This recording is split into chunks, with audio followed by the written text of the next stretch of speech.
Hello YouTube, this is Stern Blitz. This will be part 2 of my HOI4 guide series.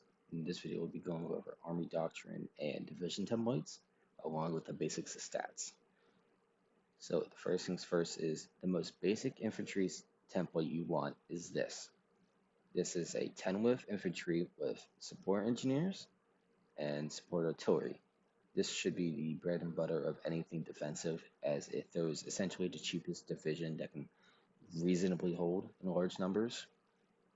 This is good for nations that don't have an insane amount of manpower, but need just something to hold the line, or if you're facing like Germany as the Russians and you just need to get divisions on the front line ASAP. This division is also good for garrison and defensive work, and I would recommend using it to defend your coastline or to just shove them on a front that you don't really care about too much. Like so. I have about 50 divisions heading towards the eastern wall as Poland to just hold. The second division template I would recommend is this 20 width. It is essentially the 10 width, but with support AA and recon. And with this division, I will go over the basics of stats. Movement speed for infantry doesn't really matter too much. This only matters for breakthrough divisions where you focus on encirclements. HP is essentially the health of your division. This doesn't matter too much, as organization is what matters really more. Just know if you have no organization or you're in a pocket, this essentially tells you how much equipment your division is able to hold. Organization is essentially how long your division can stay in a fight before it's either pushed off a tile or it starts taking damage to its HP. All these stats don't really matter too much, especially reliability. Reliability doesn't really matter in the end. The main stats you want to focus on are soft attack, hard attack, defense, breakthrough, and armor. In order, soft attack is how much your division does damage against infantry, tanks, how much your division does in defensive battles, offensive, which this stat actually acts as a sponge, and essentially lets you soak a certain threshold of damage before it starts really hurting you. And armor is a bit of a meme stat, but it's mainly focused on tanks, but you can add, say, armored recon, and you can make an incredibly high armored tank for cheap to boost that, and essentially you get something called Space Marines, which is essentially cheesing it so making so all your divisions are treated like tanks, tank divisions. This should be your bread and butter division, but if you can't afford it, I would fall back on the 10 width. If you cannot afford tanks, or you have a build that's mainly going for infantry, I'd recommend using this. It is essentially a souped up version of the 20 width, but with mountaineers going up to 30 width and support artillery in your battalion level. This will be the same as this one, but if you know you're facing an opponent that uses tanks, I would recommend putting support anti-tank on this. And the main benefit of this is not only a decently high breakthrough stat, soft attack, but also the mountaineers reduce a lot of penalties you would face on different hills and tiles. Tiles aren't insanely you have to worry about, but do take note of the environment your country is going to be fighting in. So if you know you're going to be fighting in woodland or mountains, use mountaineers. If you're going to be fighting in low swamplands, i.e., say you're fighting in the Pacific and like the Philippines, which is mainly jungle tiles, I'd recommend using Marines. They do better here.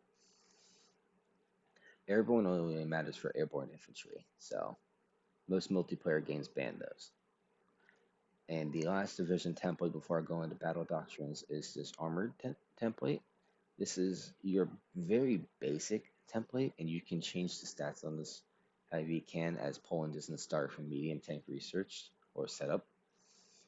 The only difference between this one is tanks, motorized, and motorized recon to get the speed bonus up, as this is a breakthrough division. The stats aren't set in stone, as you can fiddle with this with different MIO stats and tank division templates, or well, tank designs, I should say. And with that, I'll finish off this video with doctrine and a basic, very basic idea of what you should be doing with your divisions. Coming over here, you will have your army command. If you have the No Step Back DLC, the doctrines you can still get.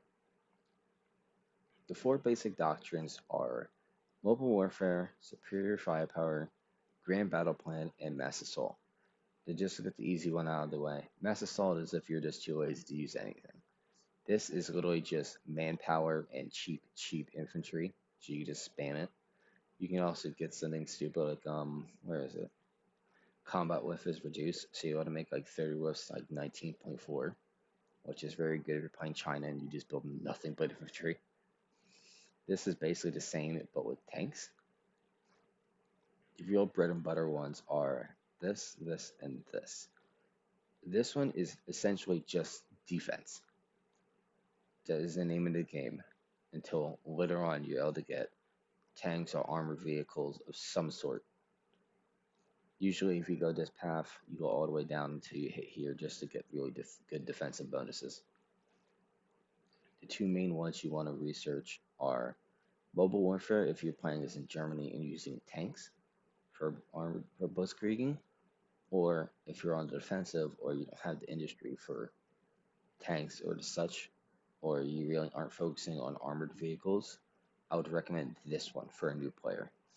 This side, going down the right, this, and then going either or, though I would recommend going down the right side for artillery bonuses if you're focusing on mainly infantry divisions. For this one, which is the armored vehicle division focus, I would recommend going this way if you're using motorized or armored vehicles that aren't tanks. This one for panzer divisions, and this one if you're running low on manpower or force in the defensive role, or this if you really want to go out all out of your tanks. And just as a side note, I will cover special forces real quick. This is mainly for your special forces, so mountaineers, marines, and airborne. As you can just hover over them, you kind of get an idea of what each one's for.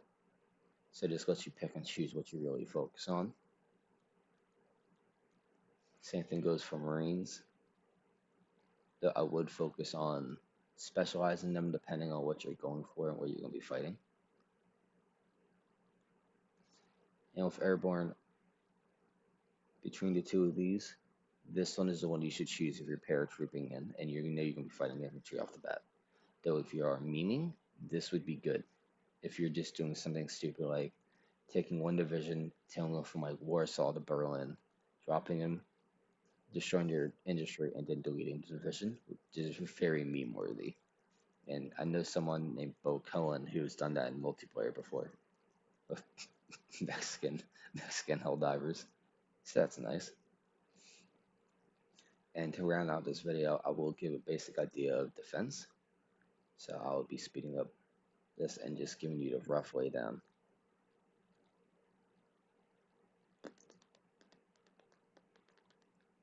Now, I'm choosing the 39 start date as an example here. This 20 whiff.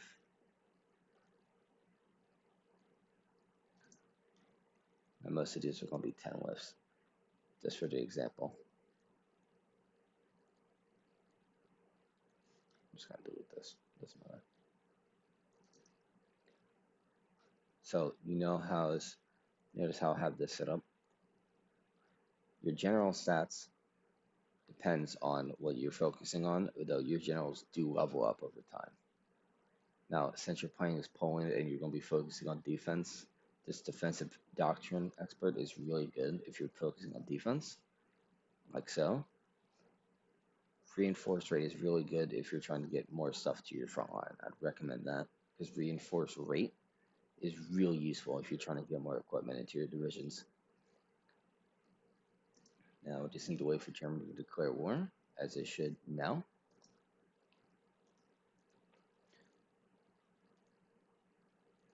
I want us to start adding generals to our divisions. I will get a defensive penalty due to their overstacking of generals, but that's not what I'm worried about at the moment. Now, notice how since we're at war, we take a penalty to our stability and, well, yes, and at war as well. There are ways to counter this, usually taking the radio propaganda decision, which mitigates it somewhat. Though also dealing casualties against the enemy in high numbers also does boost this. So, as you can see, we're all taking damage across the front line. If I just unspeed this, these divisions do take a little longer to damage. And since you have not as losing as much over here, I could probably afford to send some to pin them down. Now, critical warning: if you're doing breakthroughs, always have these 10 whiffs along with you, just to pin down divisions. Because you sometimes can get reinforced memes where the AI will move into the tile before you would actually move in there, and it will just restart the whole process. And now, the biggest one I would recommend doing is if you know you're in an untenable battle, I would recommend placing a fallback line, as so, and then assign all your divisions to that. They will start to pull off immediately.